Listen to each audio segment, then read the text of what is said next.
Kalau korang ingat last time saya ada kongsikan pasal 1 jam ataupun fitness tracker iaitu Mibro Air yang dengan penggunaan yang sedang-sedang, bateri dia boleh tahan 2 ke 3 hari. Tapi hari ni saya nak kongsikan lagi satu fitness tracker, yang ni up sikit lah. Yang mana sejak saya beli, lepas tu saya pergi training untuk naik turun gunung dalam seminggu, dan saya naik dan turun gunung Kinabalu, pusing-pusing dekat kota Kinabalu, makan-makan apa semua, balik ke Semenanjung, dan saya masih belum perlu mengecas fitness tracker ni. Boleh tahan sampai 14 ke 15 hari lama gila. So apa tunggu lagi? Jom kita tengok apa benda ni.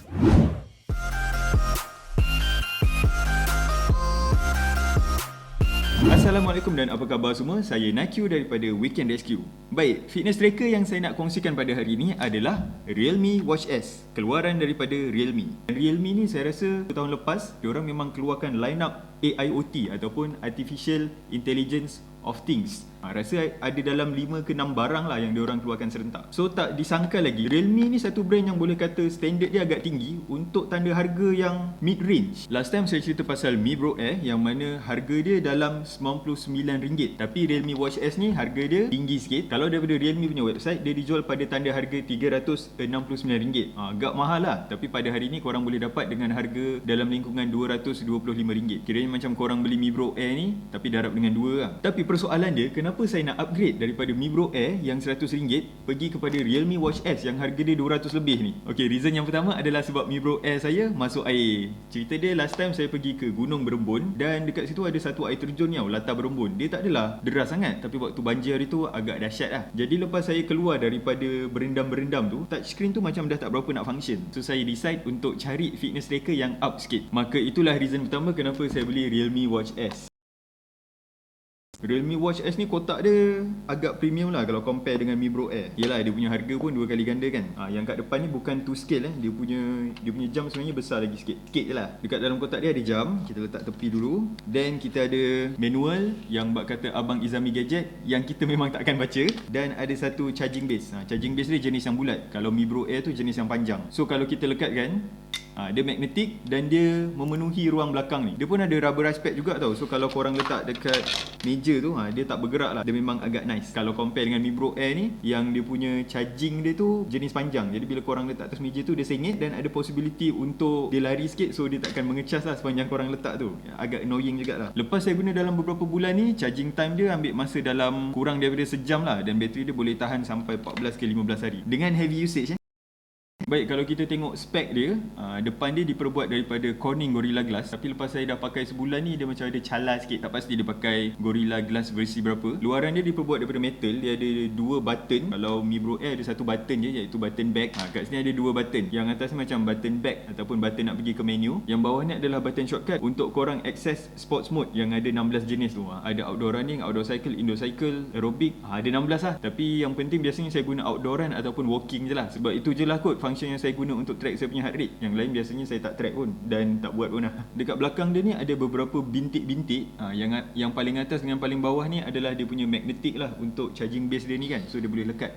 Yang tengah-tengah dia lagi ni ada lagi macam 4 lubang yang mana dia adalah heart rate sensor dan juga SpO2 sensor ataupun oxygen sensor lah untuk oxygen monitoring. Kalau Mibro Air yang harga RM100 tu tak ada blood monitoring. Tapi again, blood monitoring system dekat fitness tracker memang bukan measuring device yang tepat. Tapi untuk range fitness tracker ni boleh lah, maybe korang boleh dapat dalam 2 ke 3% deviation kot, which is okay jugalah untuk korang monitor quickly. Tapi oxygen monitoring dia bukan 24 hours tau. Maksudnya korang kena buka dia punya menu, pilih yang gambar darah ni, lepas tu korang tekanlah run test, barulah dia akan ambil beberapa saat untuk measure. Itu je. Lepas tu dia dah takkan measure lah unless korang buat lagi sekali. Next, macam biasa fitness tracker mesti ada function heart rate tracking. Heart rate dia boleh set continuous, tapi sebenarnya dia akan ambil samples, dia akan tunjukkan korang punya heart rate for the past 24 hours lah. Next, apa lagi yang ada dekat menu dia ni? Dia ada setting, dia ada sports mode, weather, heart rate, meditation tak pasal apa benda, music control, SpO2 monitoring, sleep tracking. Sleep tracking ni yang saya suka, dia bukan saja boleh measure berapa jam korang tidur, tapi dia akan bahagikan berapa jam korang light sleep, berapa jam korang deep sleep dan juga berapa jam korang REM sleep. REM sleep ni maksudnya rapid eye movement sleep.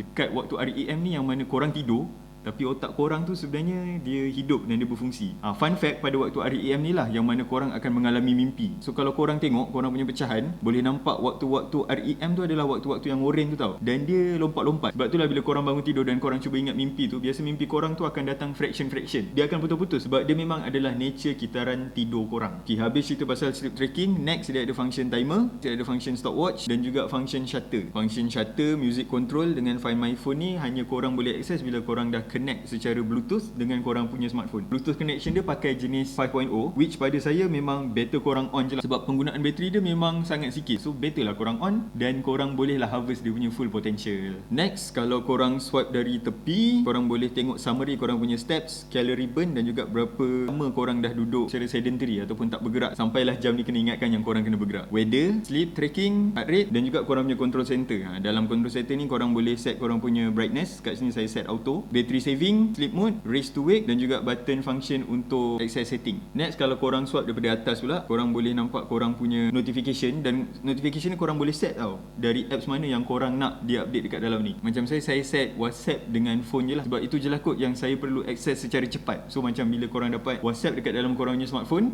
dia akan keluar lah display kat sini dia punya message apa. Tapi kita tak boleh reply, kita cuma boleh baca je. Tapi kalau ada orang call, kita akan dapat notification kat sini, cuma kita tak boleh angkat, kita kena angkat dekat smartphone. Tapi kalau nak reject call, boleh dari sini. Last sekali, kalau korang swipe dari bawah, korang boleh access lah dia punya menu, ataupun lagi satu, korang boleh tekan button yang kat atas ni. Yang menariknya, button kat bawah ni korang tekan, korang boleh terus access dia punya sports mode lah. Ada 16 semuanya. Football, basketball pun ada. Selain daripada tu, jam ni di-ratekan dengan IP68. Maksudnya boleh masuk air dalam lebih kurang 1 meter. Tapi saya risau sebab Mi Bro Air ni pun sebenarnya IP68 juga, dan dua-dua ni dia kata tak sesuai digunakan untuk swimming. Tapi setakat ni bila saya celup-celup tangan, basuh-basuh tangan dan kena jam ni apa semua, memang tak ada masalah. Kalau korang betul-betul nak yang waterproof dan rating dia memang tinggi, korang jangan beli Realme Watch S, korang beli Realme Watch S Pro. Tapi harga dia tinggi juga lah. Tak apa, nanti saya cerita at the end of this video, so stay tune. Next, berat dia dalam 48 gram je, so dia tak adalah berat sangat bila korang pakai dekat tangan. Bateri dia 390 mAh yang mana boleh tahan 14 ke 15 hari, dan skrin dia adalah saiz 1.3 inch, agak besar juga compare dengan Mi Bro Air, dan dia punya resolution adalah 360x360. TFT display, agak terang. Watch face yang tersedia dalam dia punya apps ada dalam 100 lebih, dan semua memang cun-cun juga lah. Dia punya warna dia memang semua mantul-mantul dan agak mencari publicity lah di situ. Berbanding dengan Mi Bro Air yang dia cuma sediakan mungkin less than 20 kot, dan dia punya design tu jenis yang suam-suam kuku je kan. Boleh juga korang customize nak letak wallpaper sendiri, tapi detail yang korang boleh letak kat depan tu cuma waktu, tarikh. Last sekali dekat dia punya website dia tulis dia support untuk Android, so saya tak pasti sama ada iOS boleh ke tak untuk install apps Realme Link tu dan gunakan untuk pair dengan korang punya fitness tracker ni lah. So untuk pengguna-pengguna Apple, saya nasihatkan kalau korang pergi kedai tu, korang try dulu untuk connect, boleh ke tak. Kalau tak boleh, mungkin korang kena beli yang versi Pro lah, sebab versi Pro memang dia tulis dalam website dia boleh support iOS. Last sekali kita tengok dia punya strap. Strap dia adalah jenis yang lebar sikit, 22mm, so boleh je lah kalau korang nak cabut dan tukar. Tak semestinya beli yang ori, boleh je beli dekat Shopee. Apa orang nak yang leather ke, sukan ke, korang nak yang besi ke,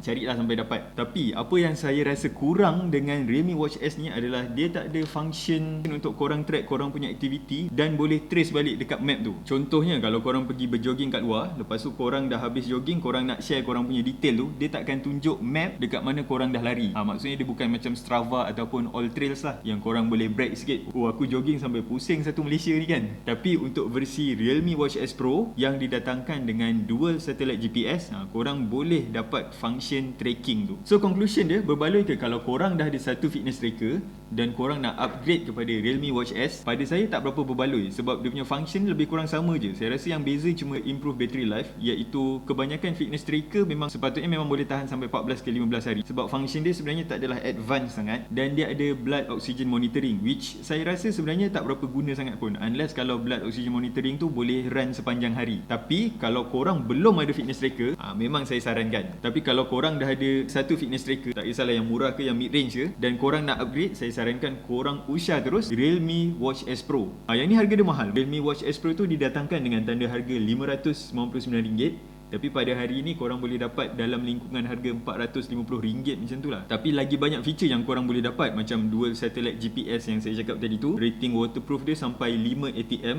bermakna korang boleh menyelam sampai ke dalam 50 meter, yang mana korang takkan buat lah dengan memakai satu fitness tracker. Apa benda nak pakai fitness tracker lepas tu menyelam 50 meter kan. Dan Realme Watch S Pro tu juga confirm dia support kedua-dua Android dan juga Apple punya smartphone. Jadi itu saja review saya untuk hari ini. Jumpa lagi dalam video-video yang akan datang.